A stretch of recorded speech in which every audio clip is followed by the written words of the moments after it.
발표를 듣도록 하겠습니다.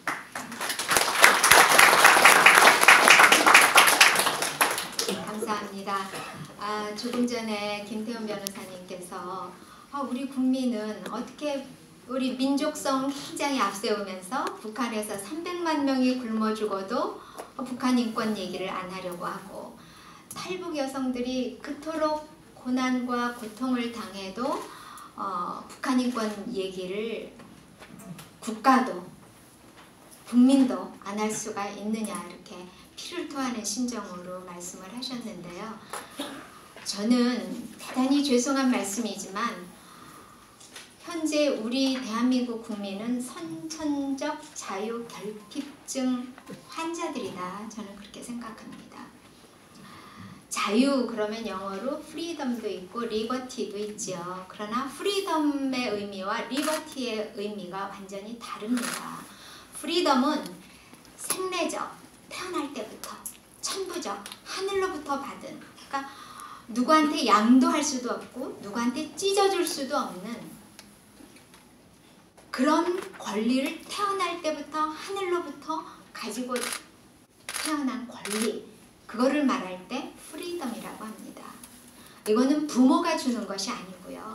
부모가 내 육신을 낳아줬지만 나의 인격이라는 관점에서 보면 나는 그 누구도 나의 권리를 침해할 수 없는 그런 존재다라는 관점에서 프리덤이라는 단어고요.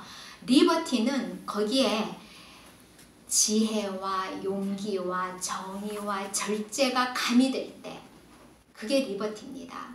그러니까 프리덤은 개인적인 자유라고 한다면 리버티는 사회적 정의인데, 이렇게 말하면 이제 프리덤을 너무 좁게 본다고 생각하실 수 있지만 그 프리덤 안에는 근면, 정직, 그리고 자조, 자립입니다. 자조, 자립. 자조는 스스로를 돕는다는 한자 말이고요.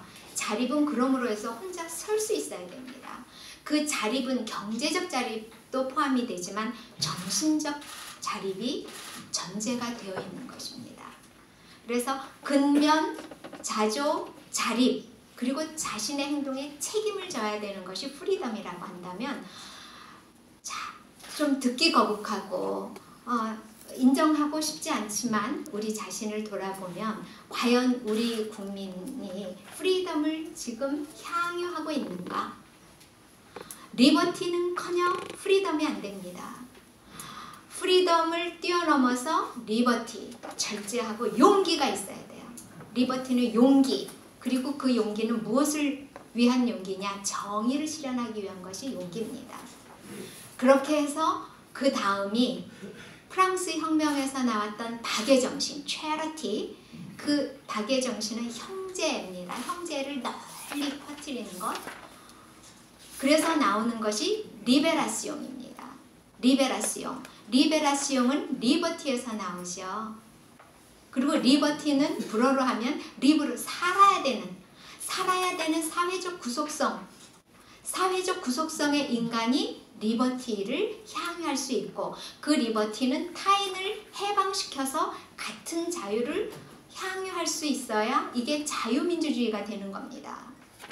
그러면 앞서 말씀드린 대로 제가 왜 뼈아프지만 우리 대한민국 국민은 현재 선천적 자유결핍증 환자라고 보느냐.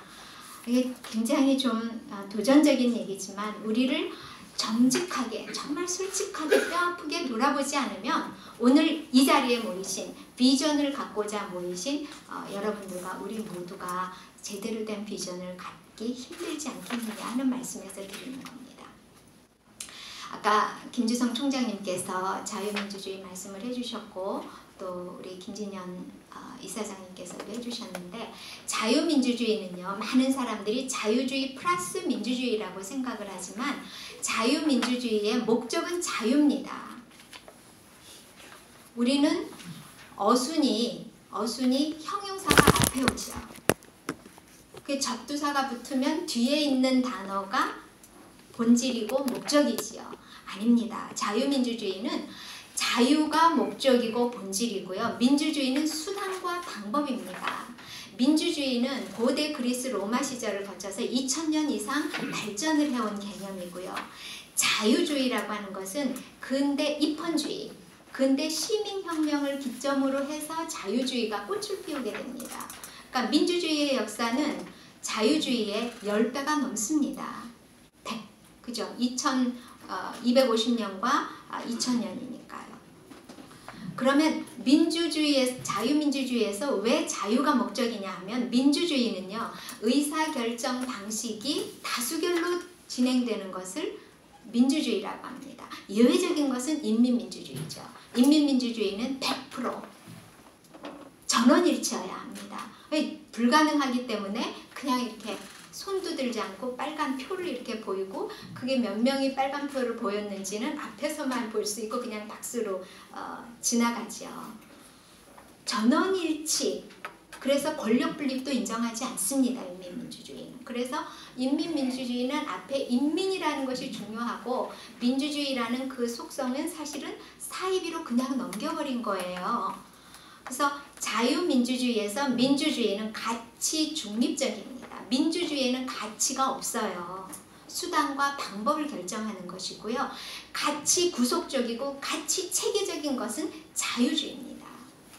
그러면 민주주의는 다수결로 하기 때문에 그 속성이 굉장히 취약합니다. 왜? 목소리 큰 사람이 휘두르면 특히 우리처럼 친구 따라 강남 가는 사회, 그 다음에 목소리 큰 사람이 하면은 다른 사람은 목소리 낮추는 사회, 이런 사회에서는 민주주의가 꽃을 피울 수가 없어요. 이거는 사실은 근대에도 같이 서양 사회가 공유를 했던 역사입니다.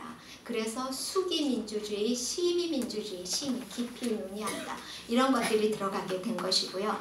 그래서 자유주의를 꽃피우기 위해서는 이 취약한 민주주의를 어떻게 헤쳐나갈 것이냐 하는 논의가 법학자 사이에서 오랫동안 논의가 됐지만 그것이 헌법에 올라오지 못하다가 2차 세계대전을 지나면서 비로소 헌법에 올라온 것이 방어적 민주주의. 민주주의는 너무 취약해. 가치 중립적이야. 그래서 이 가치 구속적이고 가치 체계적인 자유주의를 실현하고 보장하기 위해서, 이것을 간직하기 위해서 헌법에 방어적 민주주의, 이제 방어적 민주주의는 시민불복종부터 시작을 해서 헌법재판제도라든지 위헌선언이라든지 뭐 이런 것들이 이제 들어오게 되는 거고요. 우리 헌법에 같은 경우에는 저항권이라든지 헌법 전문에, 그 다음에 정당 강제 해산제도라든지 이런 것들이 들어오게 됩니다. 근데 그 방어적 민주주의 가지고도 안 돼. 왜요? 이 공산주의, 이 사회주의를 실현하고자 하는 사람들은 이 투쟁이 자유주의하고 다르거든요. 그래서 전투적 민주주의 이론이 나오고 독일 헌법에 들어가 있고 우리도 그것을 가지고 있는 겁니다. 그러니까 방어적인 것을 지나서 투쟁적, 전투적 민주주의. 그래서 지금은 대한민국이 제가 볼 때 자유인식 자체가 굉장히 부족해요. 그래서 우리가 해야 할 일은 너무너무 많습니다.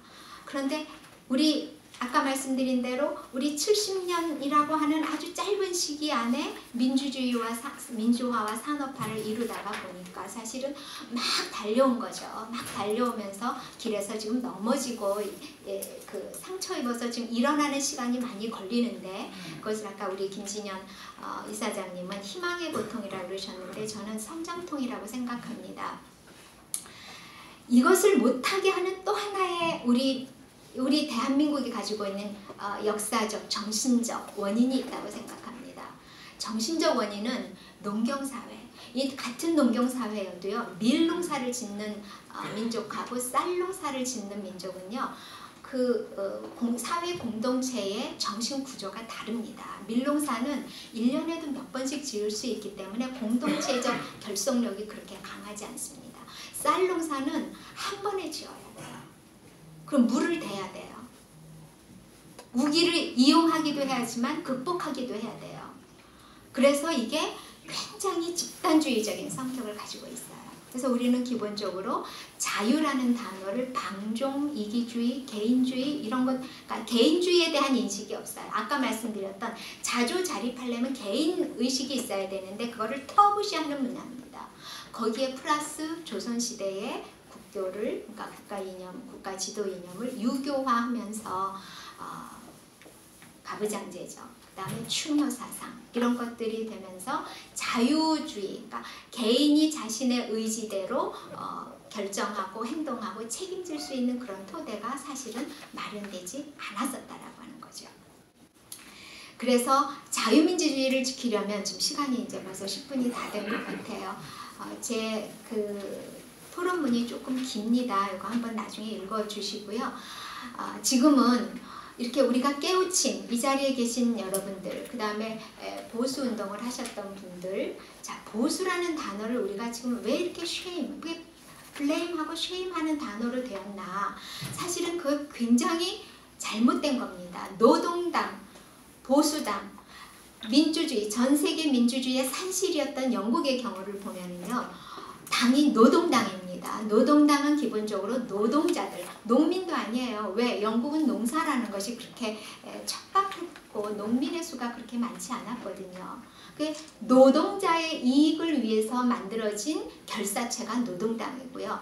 거기에 비해서 보수당은 Universal Value, 보편적 가치를 유지하고 개선하고 발전시키기 위해서 결집을 후회하게 돼요. 나중에 노동당보다 훨씬 나중에 보수당이 만들어지는데, 이 보수당은 특정 계급, 특정 부류의 사람들이 아니라 Universal Value, 보편적인, 인간의 보편적인 가치와 제도를 보존하고 계승하고 발전시키기 위해서 만들어진 보수당은 기본적으로 다르죠. 그런 점에서 우리의 오늘과 어제를 사실은 되돌아볼 필요가 있고, 그러면 이 척박한 선천성 자유결핍증 사회인 대한민국에서 우리가 어떻게 자유대한민국의 가치를 실현해 나갈 것이냐. 저는 저마다 십자가를 져야 된다고 생각합니다. 아까 말씀드렸던 리버티로 끌어올리려면, 프리덤도 안 돼 있는 사회에서 리버티를 끌어올리려면 우리 모두가 다 십자가를 지고 가시밭길을 가야 된다고 생각합니다. 엊그제 12월 10일이 세계인권선언, 사실은 세계인권선언도 월드가 아니라 Universal Human Rights Declaration이거든요. 그 행사를 문재인 대통령이 여기 성공회 성당에서 했습니다. 이 정권을 탄생시킨 거는 성공회 대학의 역할이 굉장히 크죠. 거기에 가서 왜 거기서 했느냐 했더니 전쟁 중에 신부님, 신부님, 수녀님들이 순교를 많이 하셨기 때문에 이기가 굉장히 역사적인 가치가 있는 곳이다라고 했어요. 그러면 3번 김정은을 만날 때 적어도 그 김일성이는 1945년부터 바로 신부님들을 처형하기 시작합니다. 그 문제를 제기하고 그분들이 어떻게 처형이 됐고 살아계신 분은 어떻게 살다 어떻게 돌아가셨고 수녀님들을 강제로 이 베일을 벗겨서 시집을 보내고 한 그 종교의 자유 얘기를 했거든요. 문재인 대통령이 성공회 성당에 가서. 성탄절이 이제 며칠 안 남았습니다.